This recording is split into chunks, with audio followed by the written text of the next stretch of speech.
Okay, so for today's guest speaker session, we're very excited. We have Andrea Lane joining us and Alissa Bickar. So this is exciting. I actually met you guys a little while ago. So to get started, Nigel's just going to read a quick bio of both of you. Perfect. We'll start with you, Andrea. So Andrea Lane is a seasoned real estate investor with 40 plus years of experience navigating booms, busts, and everything in between. Today, she mentors high income professionals with 1 to 15 rentals to build the systems needed to scale without stress. And Alissa is a real estate investor focused on building long-term wealth through rental properties. She's passionate about practical, real-world lessons that help landlords grow with more clarity, confidence, and consistency. Together, they co-host the Built for This podcast, spotlighting single-family rental investors across the US. Welcome. Welcome. Thank you for having us. We're really excited to be here. Yeah. And just remind us, whereabouts in the US are you guys based? So I live in New Jersey. I've been here a couple of years, but I'm from Brooklyn, New York. Right. Uh, A We're both couple. native New Yorkers. Yeah, we are both New York expats. I've lived outside of Pittsburgh for the last 4 years. I'm in the greater Pittsburgh region, but we both bring the New York flair Nice. I to like it. Pennsylvania, New Jersey, and beyond. Nice. We had a weekend in Pittsburgh and loved it, didn't we? We did. We went to the We did. Pittsburgh Zoo. It was amazing. Yes. Oh, yeah, it's really nice. Yes. Well, welcome, and we really appreciate you being on. So this is really helpful for our members because we really dive into the fears and doubts along your journey, along the way, the pivotal moments that shaped your decisions, how you might have overcome any challenges, things that you might have learned from mentors along the way. And we truly believe that hearing these stories, it really helps our members to recognize these patterns of thinking in themselves. And it helps them to see when people have been successful in their careers that they can overcome lots of different challenges. So it's really, really helpful to have these conversations so we can pull the patterns and the learnings out of it. So thank you so much for being here. We really do appreciate it. Thank you. Okay, so we'll get started with pretty much the same question that we ask all our guests. If you can just take us, we'll go with you, Andrea. Just take us on your journey, kind of from the beginning. Like, where did you start off your career? Did it evolve in ways that you expected or not? Was there some pivotal moments where decisions came up? And just talk us through that journey. Give us some insight into that. So I'll tell you, I'm going to start even before real estate. Well, when I started real estate, I started working, but I started as a teller. I had zero direction in my life. I did not know where I wanted to go, what I wanted to do. I was a bank teller. I knew I hated it and wanted to get out of that. I also started looking at properties at a very young age. And if I hadn't had a husband and a father that dissuaded me, I probably would have started when I was 17, not when I was 20. Because there was so many opportunities in real estate. So I allowed other people, and normally they were men in my life. I no longer listen to men. Sorry, Nigel, nothing against you, I but agree with you. Me neither. I don't. don't do that. It's not a good neighborhood. Don't do that. You don't know what you're doing. Don't do that. Instead of the women in my life who were always like, great, move forward, like try something new. So anyway, I got on a path that I really liked. I ended up being in technology for a number of years at a big corporation in New York. I loved my job, and while I was doing that, I was buying real estate. I also always had a business on the side. I got into real estate because I didn't want to pay taxes. And I found out that if you owned real estate, you could write your losses off on your taxes. And that was very exciting to me. Well, I will suggest that's not why you should get into a business. You really should get in for another reason. And so I did a lot of things wrong. My first rental was a major mess. Let's just say that. If you can make a mistake, I made it. But one of the things that I learned by doing that is they're the it's the best thing that can happen to you to have a mistake happen or a problem, right? Because you learn how to overcome the obstacle, how to um, next time don't do it. That doesn't mean I don't make more mistakes over and over again, because I do, but they're not the same ones. I'm not pulling the same thing out of the hat. As a matter of fact, that gives me the ability to teach people what not to do. There's so many people out there today that can teach you anything you want in real estate. They can tell you how to do A, B, and C. What they don't tell you is, well, if you do A, but you don't do this part of it, you're in a world of hurt, right? I really focus on don't do this as opposed to let's do this. I think that's one of the best um, things that I could tell anybody. Don't look at problems and obstacles and issues that you have as something that you it's going to define you for life. No, what it's going to define is how much better you can be in the future Yeah. and Oh, I how love much that. Yeah. Amazing. and how much it helps you be the person you want. And so I went from there. I continued to buy properties. In the 90s, I was really in a good place in New York. We had some terrible tenants.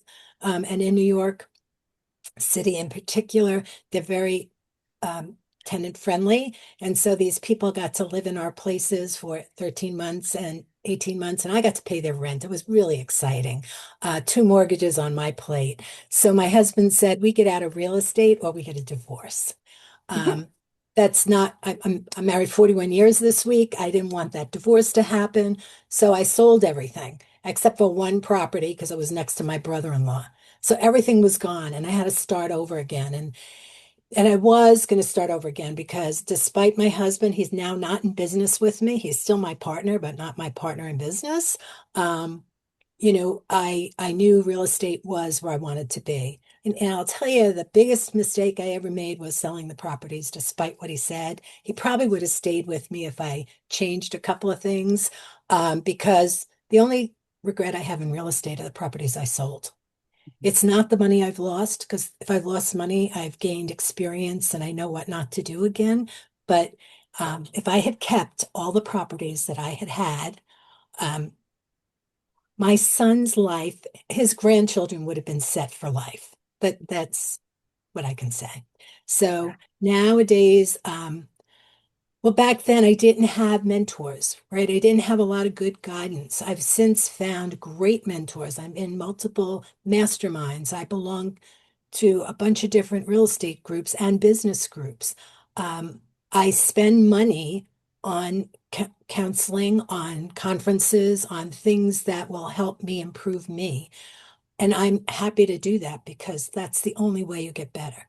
It's nice. I love my network groups. They're great. I always learn something. But if I want to be very specific and drill down, that's not the place I'm going to go. I'm going to pay somebody to do it for me. And that's another tip that I really believe is important for people because they say, oh, I know it. Well, I know a lot. I know a lot about real estate. I'm happy to talk to you 24/7, but I know there's a lot I don't know. And I know I'm not great at everything. So I'm always educating myself. And you have to do that. It doesn't end. When you graduate college and you're a CPA, you continue to take classes. Or if you're a real estate agent, you continue to take classes. You should do that in your life and whatever business you have. That's Mhm. something else that I really think leaders can't lead unless they know more than their students. And you don't know more if you don't keep learning. Yeah. That's Yeah, I That's love that. amazing. Yeah, what a journey. I I want to kind of dive back on that journey, right back to the beginning, because that's what stood out to me. You were obviously, it sounds like a very entrepreneurial person to start with. Where where did that come from? Like, what was that something that was just in you, a fire burning, or was that, a mentor that said something in your life, or was that a trait that you had to develop at the beginning? Yeah, so no, I would never have thought when I was saying I wanted real estate, I wanted a business, I wanted that I was an entrepreneur. I was thinking I loved my job. I wasn't quitting my job, right? I'm one person that said I got up in the morning and I was happy to go to work. You don't hear from that for most W-2 people, but I loved what I did. But I hated paying all the taxes. Like I felt like I was spinning, spinning, spinning, and the government was going, going, going, and I'm like falling behind, and I didn't like that. So I was always looking for something to change that, to make it better for me, right? And so it put me in a position that and I didn't realize this then, I know now, being an employee is probably the worst position in the world. And I shouldn't say that. It's really good for 90% of the population. They should never own their own property. I know Alyssa's laughing at me. They should never own their own business. They shouldn't be a real estate owner. They shouldn't. They just don't have the skill set, nor do they have the comfort level. Like I was also fortunate in that my husband worked for a health company. So I didn't have to worry about health insurance because that's a big thing for many people, right? So I didn't have to worry about that. And I know that's concern, but I'm afraid I'm not going to have health insurance. Oh, what if I don't get paid this week? What if I don't, what happens next week? What if my client leaves? Well, they go find a new client. You're going to get paid the week after. Like it's yeah, you have to have the mindset to do it. I wasn't thinking about that mindset. Go ahead, Alyssa. It's I'm just gonna, I'm not usually this quiet, but I will say that when Andrea says, I didn't think I was an entrepreneur, like, trust those words. This woman educates people more on what not to do or who you actually absolutely are not or shouldn't be because she's done that. Like, she worked a corporate career, loved her job, wanted this freedom on the side, but never thought she was building a business. So to your point, yeah, asking like when the entrepreneurial shift started, I'm pretty sure that happened to her as she went, I take no prisoners, also no crap, and went and just got what she wanted one step at a time. And I've heard her story a couple of different ways. And the thing that always resonates for me is like when they told me I had to move for the job, I said, give me a package. I'm going to go do this real estate thing full time. Mhm. Mhm. Yeah. yeah, that's what happened to me, right? I was at the position. I had just gotten a review. I was an excellent employee. I was excellent, right? I had just gotten an award for one of the largest mergers in our history. I did a great job. And 2 months later, they said, well, you can move to Pittsburgh, or take a package. And actually, they didn't say that. They asked me to take the package. I said no. And then they said, okay, you can leave. I got a great package from them. I was very happy. I left with a smile on my face. My boss wasn't happy. She wasn't the decision maker, right? And she's like, they don't know what they're doing. I said, I don't care. Like, I was okay with it. And I never looked back. Like, after getting up, the one thing I did miss, when you work for a company for 37 years and you get up every morning and you have a purpose, was getting up and saying, okay, what am I going to do? Well, it's a shift in life. And that's another thing that I learned that I use today teaching people who want to retire. Yeah, everybody thinks I'm going to retire, I'm going to go on vacation, I'm going to read a book, I'm going to clean my house. That's all great. And what are you going to do after the first month? Like, you're not going to vacation for a lifetime. Yeah, exactly. You're not going to clean your house. Make a plan. You plan your wedding. You spend a year planning a wedding. Well, spend 6 months and planning the rest of your life, right? And for me, that meant a lot of things. So I love organizing. Absolutely love it. So I opened an organization company. One of my friends had a company that needed someone to to create their compliance. So I worked part-time for that company for a while. And after 2 years, I said, no, I'm not working for you anymore because I don't want to work for anybody. Um, in meantime, my real estate is going on and on. And then my son said, well, I want to be in a real estate business. And I'm like, I was so excited. He's 23. I never wanted him to work for anyone in his life, but it's a good thing he does and did. But he said, well, and I have a friend that I want to come in with me. I said, good, because I'm going to die long before you. You should have somebody working with you you like. So the four of us, her wife and she, and my son and I, got together and built a real estate business that is still growing today, leaps and bounds. We own hundreds of units. We do rehabs. We have a really active company, and I love it. And I'm always looking. So Alyssa and I are now building a digital library for digital training as well as the training I do live. We have a mastermind. I always have to have more than one thing going. What I did know about myself, young in life, I get bored really fast. So even at my company, I would change every 2 or 3 years. I'd say, okay, so what else can I do? And I'd investigate a new place to work. I changed jobs in my company every 2 to 3 years, um, happily, because Yeah, I'm bored. that's So, amazing. I'm sorry. Have you got a question? I've got I loads. was, to be truthful, there was a question I was going to go to, but I'm reassessing my decision now. I think I've got a load of different questions I need to ask. But go on, shoot. I'm really intrigued. Sorry, I keep diving into your personality because somebody like that has been so successful. I really want to tap into that. And you talked about your corporate career as well. And I like, we really do believe that a lot of like your corporate career can be your training playground for everything else that you want to do in life. That's where you can really dive in. You can learn to lead yourself. You can learn to lead other people, learn to communicate. And mhm. so I want to dive back into that a little bit. Like how did you was it the fact that you loved learning and you loved change and you just dived in and wanted to make things happen that got you noticed and visible in your corporate career that I'm assuming allowed you to take away and invest in real estate? So, well, what helped me in my corporate career, when I wanted a new job, and some of them were changed. I did not ever want to be in technology. I went to college, took some technology, some computer classes, absolutely hated them. Like, why would anybody want to play this? And That of tracks. course, it's near the dinosaur. I mean, I'm going back to the beginning of the 70s. I mean, who wanted to be in computers? It was up and coming. People didn't know.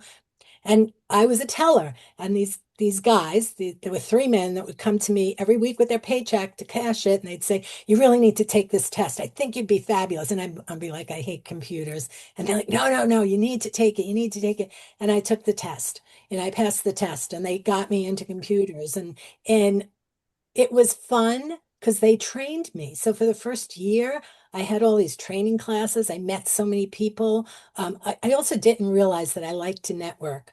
And for years, I didn't realize that's what I was doing. But I met people and kept the communication, even in corporate America, with people who went in all different directions, right? And so when I was ready for a move, um, I was like, okay, so where do I want to be? What do I want to do? And then I'd find the job I wanted. Then I'd learn what I needed to learn about the job and the people who I needed to know. And I got to know the people and told them I want that job. And most of the time, I got the job I wanted. And it was always a step up. I never finished college. I got married instead. Don't do that, just saying. But that's what I did. And every job I had required a college degree. And I did it because I learned what I needed to learn for that job. And people knew if I said I was going to do something, I'd do it. And they took chances on me. So I took that same skill, right?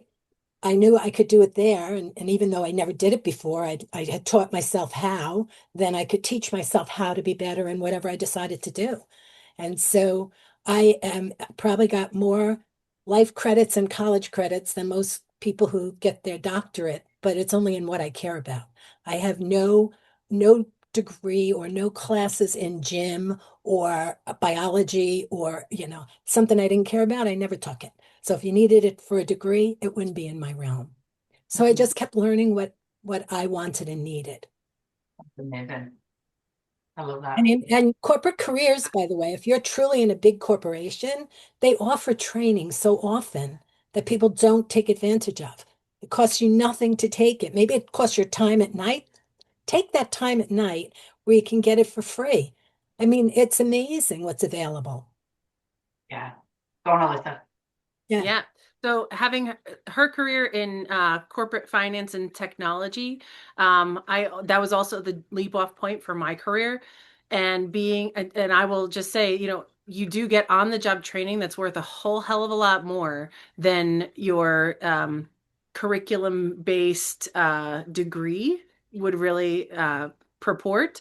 So, I learned how to do CRM migrations because I was in a wealth management division of a bank that needed to employ some technology. And so those skills are so transferable. And oftentimes I think people get stuck into like, well, I don't have these credentials on my CV. Therefore, I don't know if I can get that next job or do that next level thing or put myself out there as a coach or a speaker. But what you're missing is the curriculum vitae of your life, the things that you've gotten insanely curious about and gone after. Like those are more qualified because you decided to go after your curiosity. And so when thinking about like how qualified you are, don't forget that just because someone else gave you credentials doesn't mean that you also don't have as much or more behind you because of your experiences. Those are the things that teach you how to move even faster than the things someone else said. Here's what I did, learn what I did. Mm-hmm. Oh, I 100, think that 100%. so sorry, Andrew. I think that's a great point, that listen. I think we do talk about this, about education, about we all have as we go through as life, we have this standard education, but there's so much more education available to us.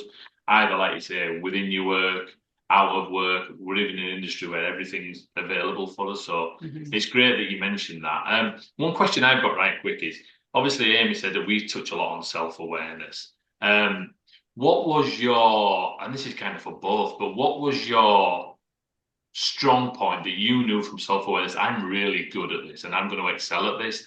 And then what was the thing that was, this has always been a struggle for me? And how did you deal, overcome, move that needle? I'm just gonna But hop in here because mine are both the same. Is I have an attitude problem. So Which I like that, which could be good or bad. Yeah. it is both my gift and my curse because to your point, like I've never been able to settle for mediocrity. I'm always curious and want to, challenge things, go to the next level, etc. But also, whenever I would hit a ceiling or a growth limitation, I'd get pissed. And then I would say, okay, well, if that's not here, I need to go find another job or I need to do something new. And so that's what led me to become an entrepreneur because I was unemployable. I kept saying, I want to innovate, and people in the corporate world would be going, just stop rocking the boat. I'm like, sorry. I mean, and that's why Andrea and I work well together because, like, we have insane curiosity, but also insane levels of drive. So when you have that in your core as your gift, it also then becomes your stumbling block as well because you have to try everything yourself. And so I could say that, my learning curves were super long in a lot of ways in my personal life, in my professional life, and in my businesses because I had to learn by experience. I was not as good at taking somebody else's advice if I didn't necessarily think it was the bee's knees at the moment, even if it was exactly what I needed. So I had to kind of trip over that a lot to be able to know what was for me and what wasn't. So yeah, I'm sure I could have shortened some learning curves, but the attitude problem and the like, I got to do it myselfness, um, super accelerant as well as huge resistance point for me. I I understand that. And I wouldn't say that's my biggest challenge. My biggest challenge was I know a lot. Like and I'm happy to tell you now, I know a lot, but there's so much I don't know. Well, was a long period of there that I always have a solution for a problem. Okay, I make that statement. I've made it for years. Very seldom do I not have a solution for a problem. Like my friend's dying, I can't fix that, but there's most things I can fix. Um, but what I always thought was my way was the way to fix it. And it was the struggle for me was to say, yeah, that'll work, but your way is so much better, so much quicker, so much. And I was resistant because I knew this was going to work. Now, if I tried your way and I didn't know, I was very resistant. So that was my struggle, right? I had a way to fix it. I was going to fix it. And I didn't take a long time to change my mind. I am a person that let's jump off the building and then we'll figure out what's there to land on, as opposed to let's see how to make it work and then jump, which is really what you should be. There should be a medium, which shouldn't be where I am. Let's just go and see how we fall. Um, so, but by just allowing myself to realize yeah, other people are smarter than me and have better ideas and they might work better, was the biggest challenge. That was mine. That's great. They're honestly are two really good explanations, and it's interesting because I like from me hearing what you both were saying there, they are the common traits of people who've been successful in life. 100%. That's what you hear. And it's funny, Alissa, your explanation there, I could kind of see myself in that a little bit. Because I wouldn't have actually like explained it like that I have an attitude problem. But I think yes, okay, stop. I'm just staying quiet. But I think Good That's man. what husbands do. yeah. But when you were explaining it, I'm thinking, oh my gosh, yes, that I could see myself in that story. That's probably why I struggled a lot in the corporate world. And a little bit to yours as well, Andrea, that I could see a better way of doing things, and it frustrated me so much when I had to abide by somebody else's rules. And I'm like, no, there's a better way to do this. I'm very process driven. I'm very like lean manufacturing, efficiency driven. We both are. And so it used to drive me around the bend when people brought in processes that it didn't kind of like it wasn't the outcome wasn't going to be the desired behavior that would actually help the business, and it drove me insane. And I honestly think I am so much happier now we're working on his own business because I've kind of let go of having to do that. But again, another lesson like what you said, Andrea, I think I've also had to learn to realize that I don't know everything and there's better ways and listen. So Well, that's it's not really it's interesting not that you concept. don't know, right? I'm not going to say I don't know because I wouldn't have a solution if I didn't know. But but I don't have the best knowledge. I don't have it all. Somebody else has done somebody's made the mistake I haven't made yet, so they know how to do it better than I do. That's pretty much how I look at it. The more mistakes you make in life, the smarter you get, or you fail because you decide to do nothing. But if you're an entrepreneur, it's just the stepping stone to what you're going to do next and better. Yeah. Yeah. Do you have another question before I go? No. I really want to dive into kind of like for this kind of more last section when like how you developed your leadership skills and how that really kind of started directly impacting the people around you and what that journey looked like. So was there a moment along your career where you had to kind of recognize internally that the way that you were showing up may not have been the best way to get people to do things that you needed them to do? So yes, that's a clear yes. And I'll tell you, I worked with a gentleman for probably 25 of my 37 years at the company and on and off. And whatever I did, he wanted to be where I was. Now, technologically, he was a far better technician than I was, right? I could write processes and procedures and get the overall view of what I wanted to do. But, I used to code in assembler. I don't know, that's like machine code a million years ago. I wasn't the best at it. He was super at it. Like he got it. He liked to be in that world. I was doing it because I had to, not because I wanted to, right? Um, and so when I would move to another job, he'd say, I want that job. I said, okay, so here's how you get it. And I'd tell him exactly what to do. And he'd say, I'm not going to do that. I said, well, you're not going to move. He said, your attitude. And he'd give me some point um, where I was not doing something. Let me see if I can think of something.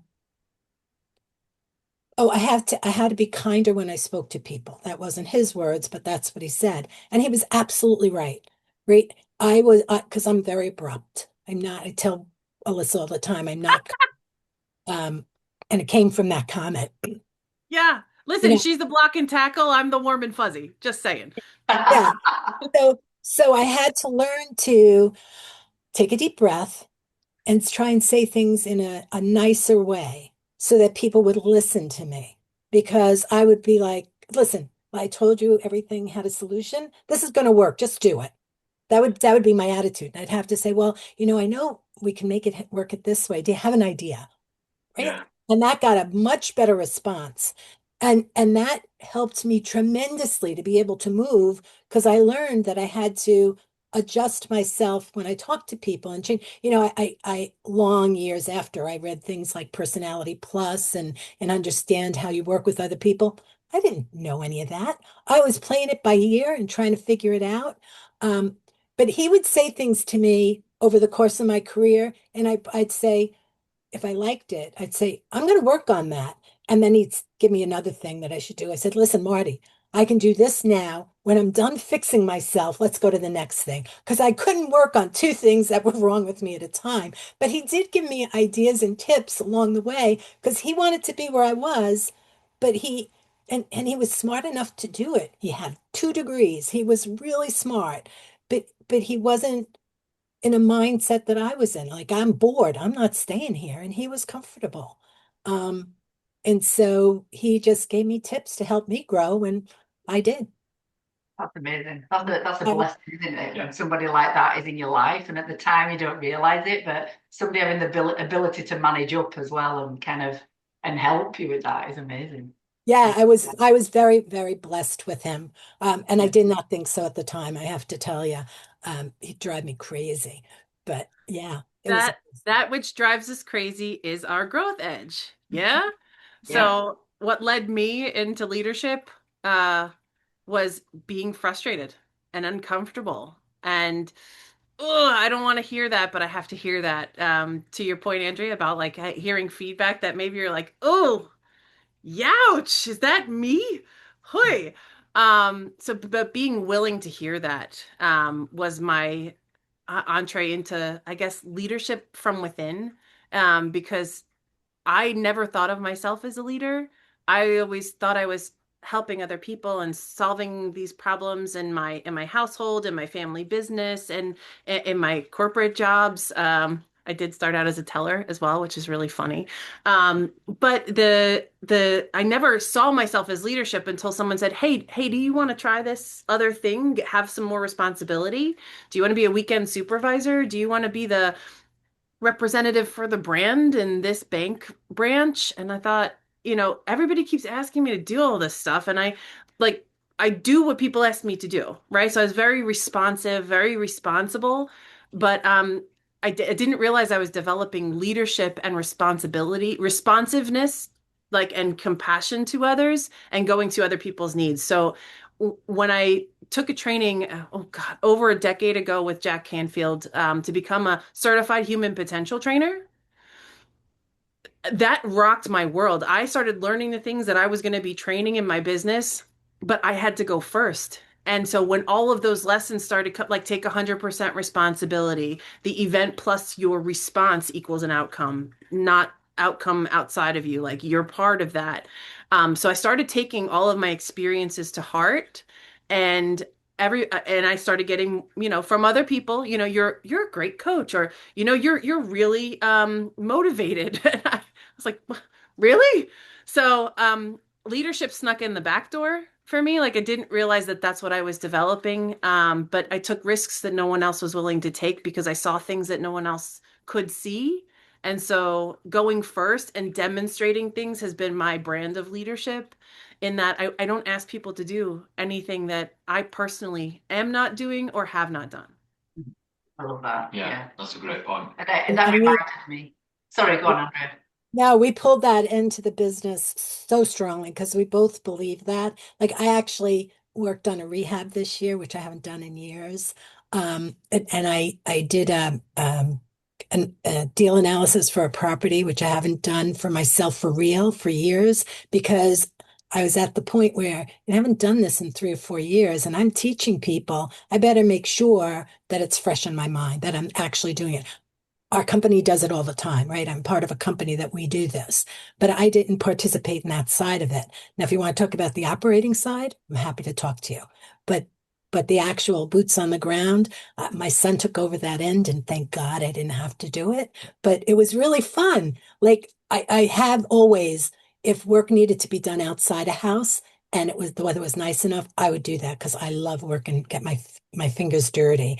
Um, but everything else was beyond me. But I went back and I said, okay, what am I doing again? How am I going to do this? And I'm looking at doing a flip in New Jersey. And so I'll be taking on a lot of the roles I haven't done before. Not wrong. I've done them before, but just haven't done the full thing in probably 3 years now. So I'm looking forward to getting back into it because teaching what you don't know, which so many gurus do, it just, people don't know it's stale. People don't know the people, but it's wrong. Yeah, it is It so is. wrong. All you have to do, we talked about this. I should let our members know that I had the privilege of joining you guys on your podcast, and we really hit it off with this, just this alignment on, like, it wasn't just real estate, we're talking real estate, but just like in life in general, how just if you're somebody that, and you can speak whatever, and anything can come out of your mouth, you can get people to believe you. Mm-hmm. And it's just there's just no integrity there whatsoever, and it's not right. And so we really hit it off with that. And I remember when you mentioned Jack Canfield, Alissa, as well, that reminded me, because the same thing, that was a book for me, Jack Canfield, the Success Principles, that when I was going through a really tough time at work and I was dealing with a bad boss, and Nigel knows all about it because I used to talk about this boss all the way home, didn't I? I'd get in the car and say, just let me rant. And that rant lasted an hour. At least. And looking back now, I've learned how that isn't helping anybody whatsoever. The bad boss doesn't know anything whatsoever. The only thing that's doing is getting me in a spiral and dragging you along with me with my thinking patterns and not doing me any favors whatsoever. And it was that book that helped me just make a switch. And I literally made a switch, like, I was halfway through reading it, and I was like, oh, I can literally change my way of thinking in one day. And I just went to work the next day and just thought in a totally different direction, and my world changed. Everything about what I was focusing on. So yeah, thank you for those amazing explanations, and that's kind of why that came to me. And we had some very quiet drive homes after that day. No, we laughed instead. We did laugh. So what did you do? Because when I had in my entire career with the bank, I had 2 years that were hell. And what ended up happening was I went to my manager's boss and I said, I either work for you directly or I quit. I can't take this guy. This is why. I gave him all the reasons. He didn't disagree with me, but he was in that position. And I said, I won't work with him anymore. I will not listen to what he has to say. And that was the only time in my entire 37 years that I didn't want to get up in the morning and go to work. And I finally had to make a decision. I either change it or I leave, and that's the end of it. So what have you done? So my moment of switch was I was getting so in my head, everything, whether he was telling me to do things that it wasn't the right thing to do. And I was managing a team as well. I had a team of 8 analysts. And I reported to him, and he was getting frustrated at different members of my team. And just this personality that, like, I just let it all absorb into my mind on the way he was doing things. But the day that I went in and I thought, do you know what? No more. I focused purely. I managed to get emotion out of me. So I didn't think of anything about him whatsoever unless it was a fact. So even when he was sending me emails, when he asked me to do anything, like with my team, asked me to do anything, I had to tell myself, right, no emotion, what are the facts that he's asking me to do here? Instead of when you can read an email and everybody does it thinking, oh, he's doing that again, he's doing it because of this, and whoa, and it kind of spirals. I just looked at it thinking, right, he wants this. Like, it's like the fact that's what he wants. He might need it for his job. Okay, I'll get that for him. Or he's asking me to do this. What's the facts behind that? And I'd really keep it fact based on how I answered him back. But the removing emotion for me, it just, like, I had so much clarity in my head. It completely reduced my mental load, and it helped me, instead of thinking about him, it helped me think about the job and my team and how to improve things. And so when I started doing that, I naturally started standing out to people beyond my boss, because I was kind of going around him a little bit as well and saying, to the VP and whatever, oh, we're just working on this because we think it'll really improve this process. Great. And so I kind of gently made sure other people had visibility, but I focused on the creative So, but it was me. It was inside of me getting rid of that emotion. Yeah, I couldn't get rid of an emotion when it was him. He had a problem with women. Now, and my boss knew it. His boss knew it. So I couldn't get rid of his problem. So I had to make a decision for me. Yeah. And my decision was you change it or I change it, but I'm not living here anymore. Yeah. I mean, to be fair, I should say as well, I also wasn't going to deal with him. That was a way of me, okay, how do I make my own mental health better to remove this emotion from him while I showcase to people that I am good, I'm looking after my team, I'm fixing processes and get a light on me and get visibility to move somewhere else. I So will say plan behind it to get after away. 3 months, I was given a different team and he was nowhere near me. Amazing. So, Yeah. it was been, I probably should have done it a year before I did, but I'm like, yeah, okay, it's me. How do I need to change? What do I need to do? Because as Alissa said, I take responsibility for everything. Um, I'm happy to say I'm sorry, even if you did something wrong. I don't care. It cost me nothing. Um, but I couldn't fix it, so I had to fix it another way. Yeah. Yeah. Perfect. I've just got one question. We probably Could, should wrap up anyway. yeah, could we just very Chatting away. quickly just touch on imposter Yeah. syndrome? And the reason why is because we are very, very passionate about this. We think there's so much talent that never comes to fruition because people are too scared or they don't think they're good enough to take that leap or take that opportunity. Has there ever been an opportunity where you've been, oh, that's just so far away from me, I'm just not capable of doing that? And did it stop you from growing, or did you think, do you know something? I'm going to take the opportunity and I'll work it out once I've got it. I think I'm But this is really more of an Alyssa question. I told you I jump in where the devil fears to tread. There's nothing you can give me that I'm not going to say, let's see how I can figure it out. If it's in my realm. I mean, don't talk to me about, I don't know, doctors but if you're talking about something that I know, I'm gonna find a something that I can work through it with. Um, because that's what I do. And am I going to make a mistake? Probably 100 of them. And that just means I come out better at the end. And the process is probably better. So I really don't have, yeah, give me something and I'm going to figure it. Imposter. I think the imposter syndrome comes from the fear of making a mistake. Mhm. And as we have seen with the fearless real estate investor, Andrea Lane, she has no friggin' fear, whether that's good, bad, or indifferent. But she's a superhero to me. But most of us battle the fear. In fact, when I am battling the fear, she's one of the first people that I call. However, for me, every version of myself, every time I've made a stretch, every time I've seen something worth pursuing, after you make the decision to go after it, immediately, if not sooner, right thereafter, that imposter syndrome shows right up. Like, are you sure? Who are you kidding? What are you doing?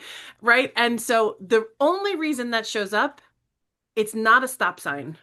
It is a checkered flag. You should be kissing the ground that your feet have been walking on because you just made a commitment to go beyond your comfort zone. And so all that imposter syndrome is remnants of who you've been and places you have been scared before coming back and saying, Oogie boogie, you're going to make a fool of yourself. And all your worst So true. nightmares start to come right into your waking hours. Yeah. But it's not you being an imposter. I think that's the thing about this label of imposter syndrome that drives me nuts is that it isn't what you're being. It's a symptom that you're on the right track. But the label itself says you're questioning whether you're being an imposter, which there's some truth to that feeling, but it's usually as a result of making a new choice to grow. Oh, And I so love that. Yeah, That is an amazing it is. explanation of It's that. an I amazing love it. explanation because it's actually saying that you've taken that step. You're Yep. having these thoughts, these emotions, these fears because you've taken that Yeah, step, well not done, you. because you Yeah, start back analyzing, ooh, what could it be like? yeah, yeah, brilliant. Love it. Well, to wrap this up, is there any last thoughts, any, I don't know, last thoughts, quotes that you live by or anything that Advice, you want to share with our anything. members? Yeah, don't be afraid of mistakes. Don't be afraid that something wrong is going to happen. Just move forward. A mistake is just an opportunity to get better. I'm not suggesting you make mistake that's going to get you fired, like you may want to keep that a little closer to the, but if it's something that's, so what, they're going to talk to you, they're going to say, oh, you didn't do that right. Okay, great. How could I have done it better? That's Yeah. all. Like Yeah. just move forward, that because that's the way you grow. Mhm. Brilliant. Well, oh my goodness, thank you so much, both of you. This has been absolutely incredible. Really appreciate it. Yeah, I'm sure our members, this will be loaded to the portal and we'll let everybody know. So that most of them will be going back and watching it afterwards. So we really appreciate your time. Thank you so much for today. Honestly, it's Thank been you for having us. It was wonderful. brilliant.